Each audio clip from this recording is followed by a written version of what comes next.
El día de hoy quiero compartirles la palabra de Dios con el título La verdadera felicidad. ¿Podrían repetir conmigo? La verdadera felicidad. Una vez más, la verdadera felicidad. Esta es la tercera parte de una serie de mensajes que hemos estado compartiendo sobre las bienaventuranzas mencionadas por el Señor Jesús. Hoy vamos a pensar en algunas más. El pasaje del día de hoy es Mateo capítulo 5, versículos 9 al 12, que dice de la siguiente manera: Bienaventurados los pacificadores, porque ellos serán llamados hijos de Dios. Bienaventurados los que padecen persecución por causa de la justicia, porque de ellos es el reino de los cielos. Bienaventurados sois cuando por mi causa, dice Jesús, os vituperen y os persigan y digan toda clase de mal contra vosotros mintiendo. Gozaos y alegraos, porque vuestro galardón es grande en los cielos, porque así persiguieron a los profetas que fueron antes de vosotros. Gracias a Dios, en las últimas semanas hemos podido meditar en las bienaventuranzas que el Señor Jesús mencionó, las cuales fueron pronunciadas en el Sermón del Monte, uno de los sermones más importantes de toda la Biblia. También hemos pensado en el significado de la verdadera felicidad, que es ser verdaderamente felices y cómo podemos vivir en esa plenitud. El Señor nos enseñó que las personas bienaventuradas son primero las que son pobres en espíritu, que como vimos anteriormente son aquellos que no confían en las cosas de esta vida, han declarado bancarrota espiritual para mirar solamente a Dios. También dijo que son bienaventurados los que lloran y que ellos recibirán consolación. Estas son las personas que derraman lágrimas de arrepentimiento, que quebrantan su corazón delante de Dios por causa de sus pecados. El Señor también dijo que eran bienaventurados los que son mansos, es decir, los humildes. También dijo que los que tienen hambre y sed de justicia van a ser saciados, que como lo vimos la semana pasada son los que anhelan ser justificados por la fe en Cristo. Los misericordiosos, que son los que se compadecen, los que tienen misericordia, paciencia con su prójimo. Y también vimos a los de limpio corazón, que son aquellas personas que hacen de la palabra de Dios su forma de vida, la acercan a sus corazones y empiezan a santificarse en su manera de vivir. El día de hoy vamos a terminar nuestra meditación acerca de las bienaventuranzas, pero antes de que vayamos allá, yo quisiera que planteáramos una pregunta muy importante. Es la siguiente, hermanos, pregúntense esto: antes de Cristo, antes de conocer a mi Salvador, ¿puedo decir que yo era una persona bienaventurada? Antes de Cristo, ¿puedo decir que era una persona plena, dichosa, feliz en todos los aspectos?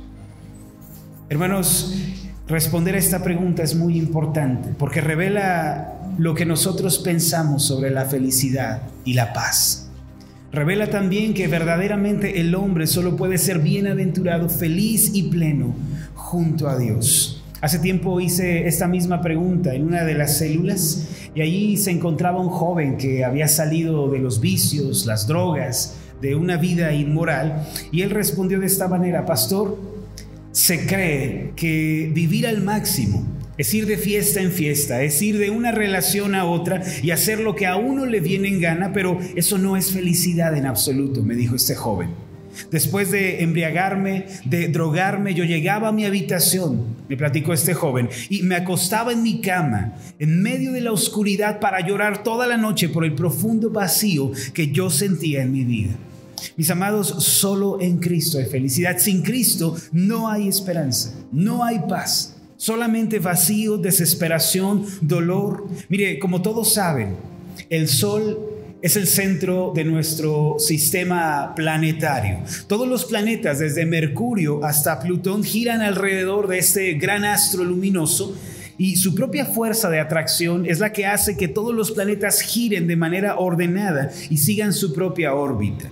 En caso de que el Sol fuera quitado, o si pudiéramos simplemente suprimirlo, todos los planetas, sus órbitas colapsarían y todo se volvería un caos incomprensible en cuestión de segundos.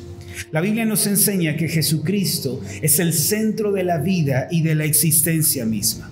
Juan capítulo 1, versículo 3 dice así: todas las cosas por Él fueron hechas, y sin Él nada que ha sido hecho fue hecho. Aquí se nos dice que Cristo es el centro de toda la creación. Y Colosenses capítulo 1, versos 15 y 16 añade bastante luz al respecto. El apóstol Pablo dijo estas palabras: Él, hablando de Cristo, es la imagen del Dios invisible, el primogénito de toda creación. La palabra primogénito aquí no debe interpretarse a la luz del criterio occidental.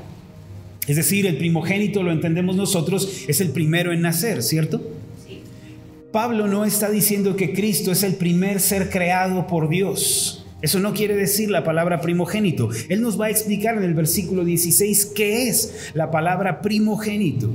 Porque en Él fueron creadas todas las cosas. Quiere decir que Cristo no es el primero en ser creado, porque Él es Dios. Él es parte de la Trinidad. Él es parte del Dios Trino.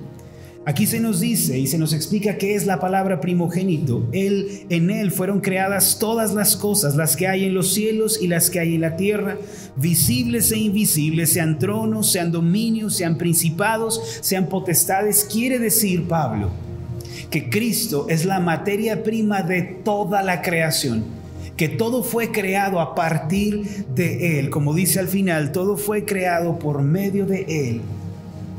Y oh sorpresa para todos, ¿qué dice al final el pasaje? Y para Él. No fuimos creados, hermanos, para nosotros mismos, para vivir de manera egocéntrica, como hoyos negros que todo lo atraen hacia sí mismos. No, hermanos. Al igual que sucede con el sistema solar, si Cristo no ocupa el centro de nuestra vida y si no vivimos girando alrededor de Él, todo se descontrola y todo se destruye. Cuando el hombre se aparta de Dios, no reconoce el señorío de Cristo, solo hay dolor, confusión, amargura sobre amargura. El sistema solar se destruiría de un momento para otro si el sol fuera quitado de su centro, y de igual manera la vida del hombre se arruina si Dios no es el centro. Para que haya plenitud, hermanos, Cristo debe estar en el centro. Por eso debemos llevar vidas centradas en Jesucristo, para que haya orden, para que haya armonía y paz también. La tristeza y el dolor son como una atadura que todos los hombres están cargando desde la caída de Adán y Eva. Con esas ataduras puestas sobre el hombre se ha perdido la paz, la tranquilidad del alma. La posibilidad de una vida feliz y plena ni siquiera se plantea. Por eso la humanidad lucha con la desesperación todos los días de su vida, como el hombre que es arrojado por la borda con una camisa de fuerza.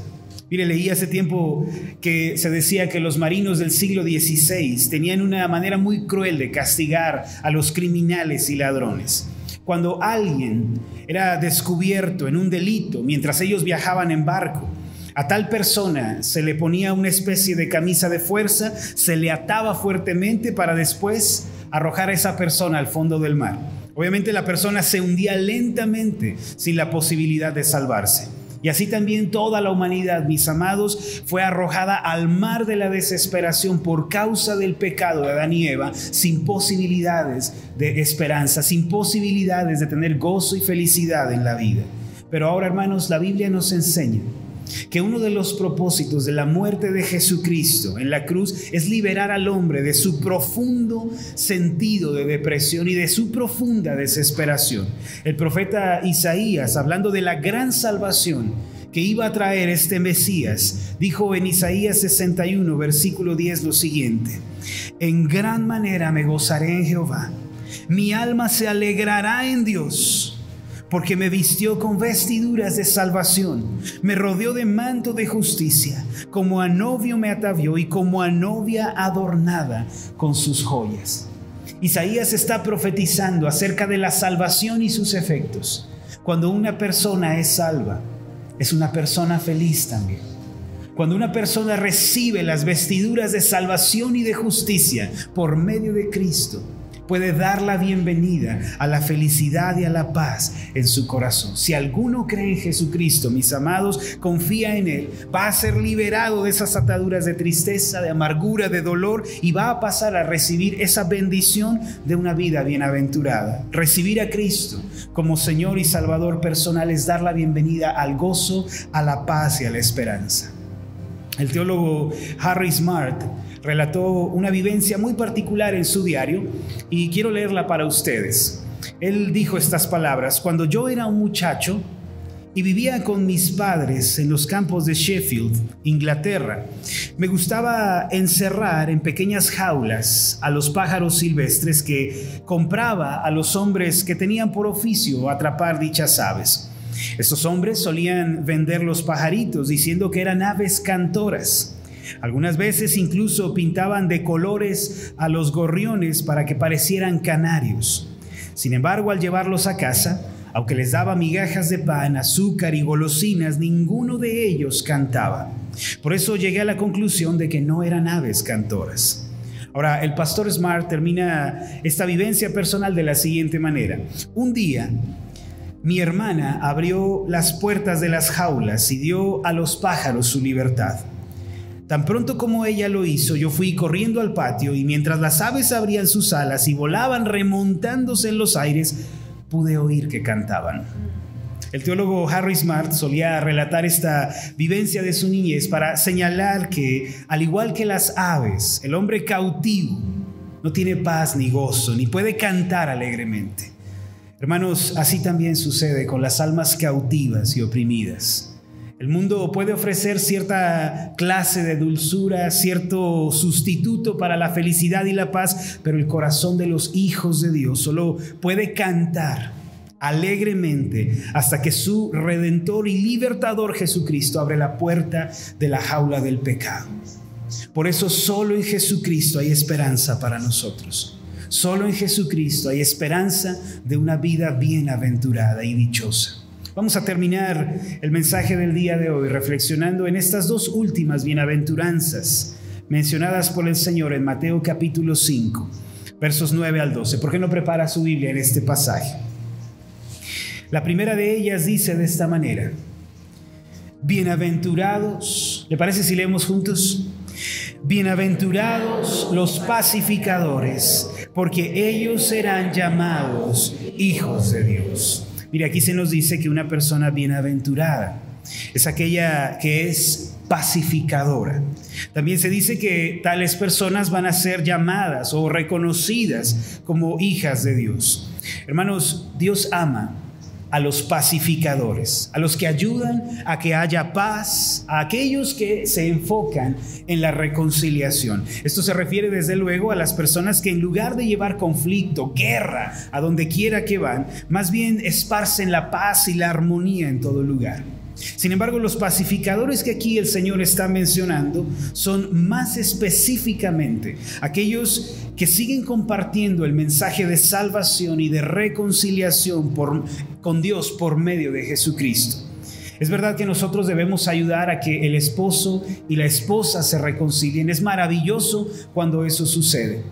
En ocasiones me ha tocado como pastor en la oficina recibir matrimonios que vienen disgustados, enojados, se han fallado el uno al otro, y cuando se sientan en la oficina, se sientan uno en el oeste y el otro en el este, separados completamente. Y a medida que proseguimos en la consejería, que avanzamos en esas sesiones, se empiezan a sentar cada vez más juntos, hasta que están tomados de la mano.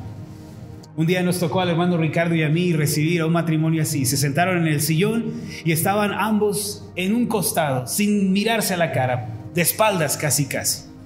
Eventualmente vimos cómo ellos comenzaron a unirse.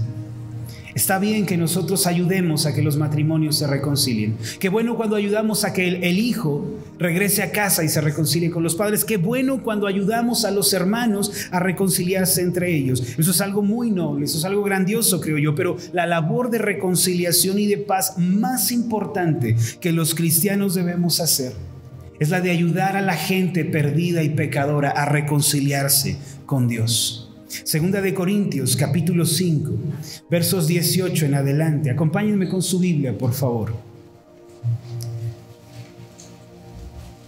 Segunda de Corintios 5, versículos 18 al 20. Dice de esta manera: y todo esto proviene de Dios. Si usted quiere saber qué es todo esto, puede leer los pasajes, versículos anteriores cuando tenga oportunidad, pero es la salvación de Jesús. Y todo esto proviene de Dios, quien nos reconcilió consigo mismo por Cristo y nos dio ¿qué? El ministerio de la reconciliación, que Dios estaba en Cristo reconciliando consigo al mundo, no tomándoles en cuenta a los hombres sus pecados, y nos encargó a nosotros la palabra de la reconciliación. Así que somos embajadores en nombre de Cristo, como si Dios rogase por medio de nosotros, os rogamos en nombre de Cristo. ¿Qué es lo que rogamos nosotros, hermanos? ¿Qué es lo que predicamos nosotros? Nuestra predicación es: reconcíliense con Dios, reconciliaos con Dios. Hermanos, el propósito por el cual el Hijo de Dios, Jesucristo, vino a este mundo fue el de establecer la paz entre Dios y el hombre pecador. La cruz es el símbolo de la paz y de la esperanza que tenemos de ser reconciliados. Colosenses capítulo 1, también venga conmigo. Colosenses 1, versos 19 y 20. Vamos a ver aquí que el propósito de la cruz y de la sangre derramada de Jesús es que los hombres puedan ser reconciliados con Dios. Colosenses 1:19, por cuanto agradó al Padre que en Él, en Cristo, habitase toda plenitud, y por medio de Él reconciliar consigo todas las cosas, así las que están en la tierra como las que están en los cielos, haciendo la paz mediante la sangre de su cruz. El pastor Spurgeon decía que la cruz, ese madero, esa cruz es la reconciliación del hombre, que es el madero horizontal, con Dios, que es el madero vertical. Amados, la cruz de Jesús es la paz entre el Creador y su creación. Por eso la persona que cree en Jesucristo llega a encontrarse en un estado de reconciliación y de paz con Dios. Mire lo que dijo Pablo en Romanos 5:1: justificados pues por la fe, tenemos paz para con Dios por medio de nuestro Señor Jesucristo. El Hijo de Dios se entregó como ese sacrificio expiatorio para redimirnos a nosotros los pecadores del poder del pecado y de la terrible condenación que acarrea el pecado. Los pacificadores, por eso, son las personas que continúan compartiendo ese mensaje de reconciliación y ayudan a que otros se reconcilien con Dios. Se puede decir que los pacificadores son aquellas personas que proclaman a viva voz el Evangelio y también lo viven. Romanos 10, versículo 15. Este pasaje me ha parecido hermoso con relación a esto. Romanos 10:15 son palabras de Pablo y él dice: ¿y cómo predicarán si no fueren enviados? Como está escrito, cuán hermosos, cuán hermosos. Mira, hermano, cuán bellos, preciosos, hermosos son los pies de los que anuncian la paz, de los que anuncian buenas nuevas. Hay personas entre nosotros que están al frente de un grupo de célula o de un estudio bíblico, o que van y visitan al hermano que ha caído, al hermano que está enfermo, a la hermana que tiene problemas serios en su hogar, que no tiene que comer y que llegan con una despensa. Ellos, cada paso que dan, mire, hermano, cuando usted va a la célula, líderes, cuando ustedes se preparan para compartir el mensaje, suben al transporte público y van en él y van preparándose y van orando: Dios, usa mi vida. Cuando Dios los mira a ustedes, los considera hermosos. Cuán hermosos son los pies, cuán bellos son para el Señor los pasos de los que anuncian la paz. Dios se agrada, Dios se deleita de aquellos que comparten el mensaje de la reconciliación. Dijo el Señor Jesús que los pacificadores van a ser llamados hijos de Dios. Esto es así, hermanos, porque Dios ama a los que comparten el mensaje de reconciliación. La humanidad no puede tener paz No puede tener descanso por medio del estatus, del dinero, de la política, de la religión. No, hermanos, lo único que puede traernos paz y reposo es la preciosa sangre de Jesús. Y solo en esa sangre vertida en la cruz es que nosotros hallamos reconciliación y paz con Dios. Vengan conmigo a Efesios 2. Vamos a leer un pasaje un tanto largo. Casi no leemos pasajes largos en las predicaciones, pero hoy lo vamos a hacer. Efesios 2. Versos 11 al 18. Quiero que todo el mundo pueda buscar ese pasaje y me pueda acompañar allí. Efesios 2:11. Por tanto, acordaos de que en otro tiempo vosotros, los gentiles en cuanto a la carne, erais llamados incircuncisión por la llamada circuncisión hecha con mano en la carne.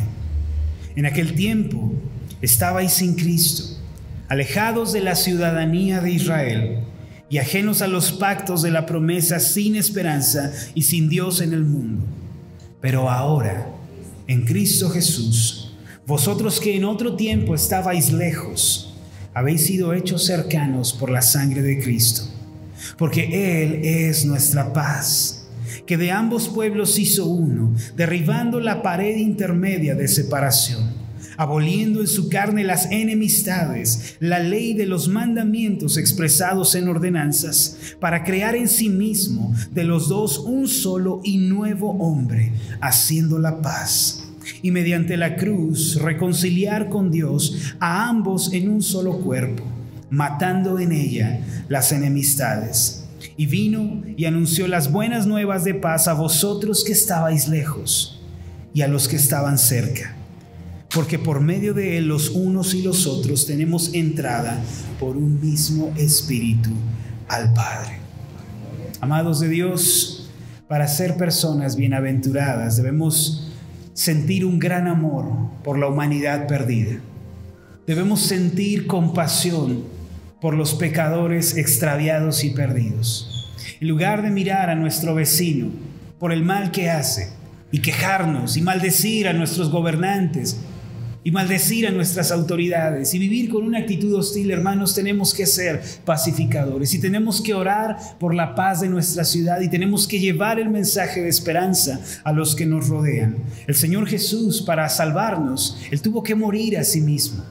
Y cada uno de nosotros, para llevar el mensaje de salvación, tiene que morir al egoísmo, a la comodidad, a la pereza espiritual, también a la vergüenza.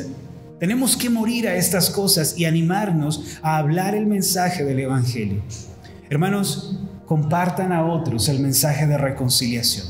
Quiero que ahí en su lugar piensen por un momento de las personas que me rodean, amigos, compañeros del trabajo, familiares. ¿Quiénes de ellos necesitan el mensaje de reconciliación? Habrá al menos uno que ustedes puedan visualizar que necesite el mensaje de reconciliación. Piénsenlo, por favor. ¿Quién es esa persona que necesita escuchar el mensaje de esperanza? Hace algunos años yo le dije a la iglesia que hicieran una lista de oración y les pedí que pensaran en las personas a las que ellos querían alcanzar para Cristo y que una vez que las tuvieran en mente las escribieran, al menos una persona. Y yo escribí varios nombres allí y empezamos a orar. Todos los días yo oraba por esa persona de mi lista. Señor, ten misericordia, toca su corazón, transfórmale, Señor, y dame la oportunidad de compartirle el mensaje. Dame la oportunidad, Señor, crea el entorno, crea el lugar, la ocasión para que yo le pueda compartir. De esa lista de oración, hermanos, yo coseché algunas almas. Una de ellas está allá sentada, es la que me ayuda con las proyecciones, el hermano David, que también es mi primo de sangre. Estuve orando por él, por espacio de 3 años más o menos, hasta que tuve la oportunidad y Dios puso todas las cosas para que hoy pudiéramos estar aquí. Hermano, ¿por qué no haces una lista de oración? ¿Y por qué no empiezas a orar todos los días por esa persona o por esas personas que quieres ver rendidas a los pies de Cristo? Comienza a orar por ellos. Dios te va a bendecir porque Dios ama a los pacificadores, a los que buscan que otros se reconcilien con Dios. Debemos tener un gran deseo de que otros sean salvos. ¿Saben qué dijo también el pastor Spurgeon? Si tú no tienes un deseo de que otros conozcan a Cristo, muy probablemente tú todavía no lo conoces. Solo los que han conocido a Cristo tienen deseos de que otros le conozcan también y tengan la paz que uno ha recibido. Bienaventurados los pacificadores, porque ellos serán llamados hijos de Dios. Ellos son los verdaderos hijos de Dios, los que tienen deseos de que otros se reconcilien con el Señor. La última bienaventuranza mencionada por el Señor está en el versículo 10 de Mateo 5. Vamos a leerla. Bienaventurados los que padecen persecución por causa de la justicia, porque de ellos es el reino de los cielos. Bueno, ya lo leí yo solo, ayúdenme a leerlo. Bienaventurados los que padecen persecución por causa de la justicia, porque de ellos es el reino de los cielos. Esto se refiere, hermanos, a las personas que son hostigadas, menospreciadas, tratadas de una manera injusta por creer en Jesucristo. Actualmente hay muchas personas que son perseguidas por creer en Jesús, y eso es algo que va a ir en aumento a partir de ahora. A partir de entonces, hermanos, vamos a empezar a ver cómo los que creemos en Jesús somos perseguidos. La sociedad actual está avanzando fuertemente en la ideología de género, en el humanismo. Ellos predican tolerancia, ¿no? Tolerarnos unos a otros, comprendernos unos a otros, pero tan pronto uno discrepa con ellos, tan pronto uno dice no estoy de acuerdo, ¿sí? Todos se vuelven hostiles contra uno. Es muy sencillo, solo ponga una publicación del diseño original de Dios, un hombre amando a una mujer, formando una familia. Creemos en el diseño de Dios y usted va a recibir cientos de ataques en las redes sociales. Retrógrada, religioso, ¿sí? Eres una persona cerrada, de mente cerrada, ¿sí? Estás traumado y le van a perseguir por todas partes. Esa persecución, hermanos, a menudo no va a ser con piedras, con palos, con azotes. Significa mayormente experimentar la burla, el menosprecio, la discriminación, el descrédito o ser rechazados por la sociedad cuando predicamos el Evangelio. Cuando usted es perseguido porque no participa de las cosas del mundo, porque no hace alianzas con ellos, hermano, y entonces se mantiene fiel a Dios, eso es algo que le agrada al Señor. Esto no quiere decir que al nosotros defender nuestra postura seamos groseros o que vayamos por el mundo ofendiendo a los demás. Debemos ser cordiales, hermanos. Yo les pido que sean respetuosos. Tenemos una creencia, tenemos una fe, pero eso no nos autoriza para faltar el respeto, humillar a otras personas. No, hay que actuar con humildad, con amabilidad con los demás, pero nunca negocien con sus principios, nunca negocien con el mensaje del Evangelio. Sean siempre amables, pero nunca pongan en juego la verdad que hemos creído. Debemos, hermanos, rendir esas ofensas, esa persecución que estamos experimentando, debemos traerla delante del Señor. A veces tú vas a ser perseguido en tu propia casa, hermano. La persecución a veces viene de la propia casa. ¿Cuántos que se convirtieron a Cristo empezaron a ser criticados por su familia? ¿Cuántos que se comprometieron con Dios empezaron a recibir comentarios al respecto de eso? En su trabajo, con sus amigos. Esa es la persecución. En el siglo II de nuestra era llevaron a un anciano que era cristiano ante el emperador Antonio. El monarca quería que este creyente anciano renunciara a su fe y al cristianismo y que maldijera a su Salvador. Antonio le dijo lo siguiente: si no abandonas tu fe, si no niegas a tu Señor, te desterraré y quedarás sin patria alguna. Aquel hombre anciano, canoso, débil, le dijo con una voz firme: disculpe, emperador, pero usted no puede desterrarme porque mi patria no está en esta tierra. Hace mucho que yo soy extranjero y peregrino en este mundo.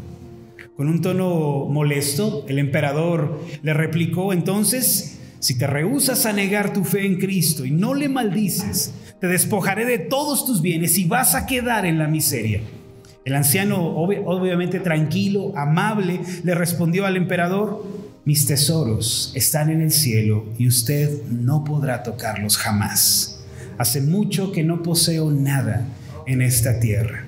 Más enojado aún, Antonio se levantó de su silla imperial y le gritó a este anciano cristiano: entonces te quitaré la vida, te enviaré a la hoguera y morirás lentamente allí. El anciano nuevamente le respondió: hace más de 80 años que estoy muerto, pues morí con Cristo y mi vida está escondida en Él, por lo cual usted no podrá tocarla. A este anciano del siglo II se le pedía que negara a su Señor, a su Salvador, y que maldijera a aquel que había muerto en la cruz para librarlo de sus pecados, pero él no lo hizo. Este anciano no cedió ni un milímetro en cuanto a su fe en Cristo. Aquella tarde, antes de ser arrojado a la hoguera, este anciano se despidió con estas palabras: por más de 80 años he servido a Jesús y Él nunca me ha hecho mal alguno. ¿Cómo pues podré maldecir a mi único Rey y Salvador? Aún en esta hora oscura, Él me fortalecerá en medio del fuego y me ayudará a soportar este dolor. Después me reuniré con Él. El nombre de aquel anciano era Policarpo de Esmirna, quien actualmente es conocido como uno de los grandes teólogos y eruditos de su época. Además, se le reconoce por esa gran convicción en Jesucristo al convertirse en un emblema de avivamiento para la fe cristiana. Mire lo que dice el pasaje: bienaventurados, felices, dichosos los que padecen persecución por causa de la justicia, porque de ellos es el reino de los cielos. Bienaventurados sois cuando por mi causa os vituperen y os persigan y digan toda clase de mal contra vosotros mintiendo. Gozaos y alegraos, porque vuestro galardón es grande en los cielos, porque así persiguieron a los profetas que fueron antes de vosotros. Se dice que después de la muerte de Policarpo hubo un nuevo avivamiento en Roma, un nuevo despertar espiritual al ver la fe de un hombre que fue martirizado por el Evangelio. La gente comenzó a tomarse en serio el mensaje del Evangelio porque hubo un hombre anciano que estuvo dispuesto a morir por él. Hermanos, la fe de nosotros es como una fogata. Cuando es golpeada brutalmente, cuando la fe de nosotros es golpeada por todas partes, ¿qué sucede con la fogata? Más y más brasas vuelan en todas direcciones, encendiendo nuevos lugares.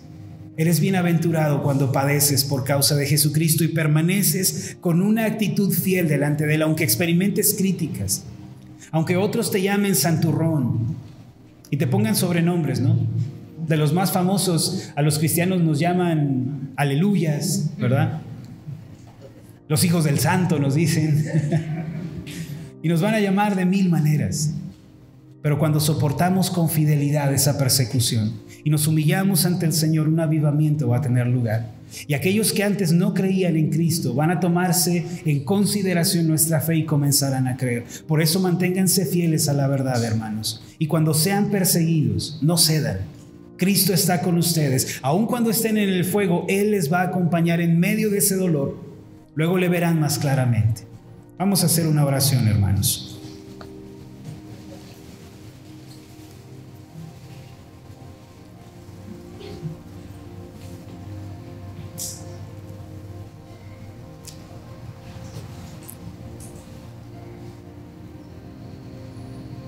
Tomen un momento para pensar en esto.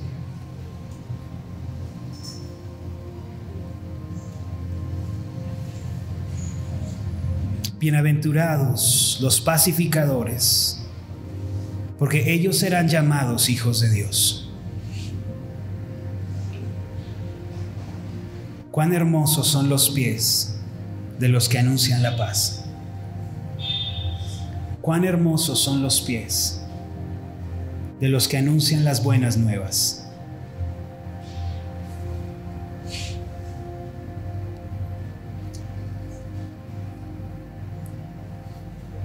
Dios bueno, reconocemos en esta mañana que la plenitud y la felicidad solo están en ti. Así como el sol es el centro del sistema solar, así Cristo, tú eres el centro de nuestras vidas. Cuando girábamos alrededor del dinero, la fama, la belleza, la vanagloria de esta vida, cuánto dolor cosechamos, cuánta soledad, cuánta tristeza, cuánta miseria. Pero cuando te revelaste a nosotros, cuando nos diste el don del arrepentimiento para volver a ti, encontramos la verdadera felicidad, nos gozamos y nos alegramos. Hoy entendemos que solo tú eres felicidad y paz para el alma del hombre. Solo tú, Señor, eres gozo y plenitud para la vida. Ahora que hemos recibido esta gracia, queremos ser de los que llevan tu mensaje a otras personas.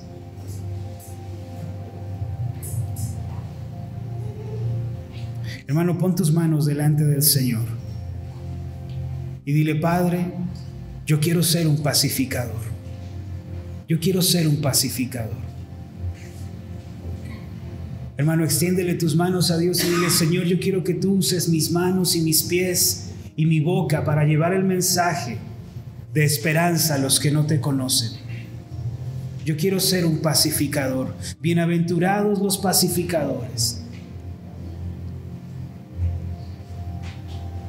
Padre, dime a quiénes, señálame a quiénes debo llevarles este mensaje. A quiénes debo ir, Señor. Ponlos en mi camino, dame las palabras apropiadas para ayudar a la gente a reconciliarse contigo. Vas a tener que compartir tu testimonio, hermano, cómo el Señor te salvó, cómo te rescató, cómo te liberó. Vas a tener que compartirles ese pasaje, ese versículo que tocó tu corazón. ¿Por qué no le dices al Señor: Padre, yo voy a orar por esa persona?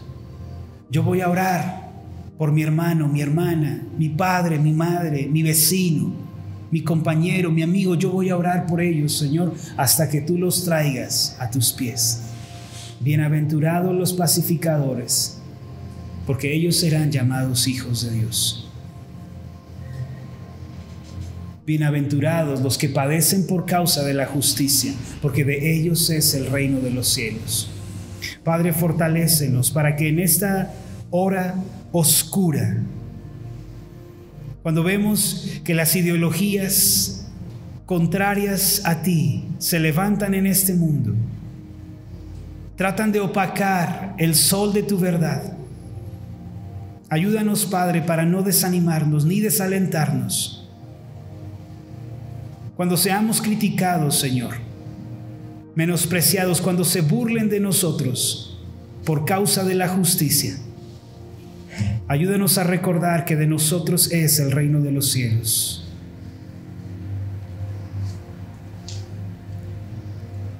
Y que así como nuestro Señor padeció,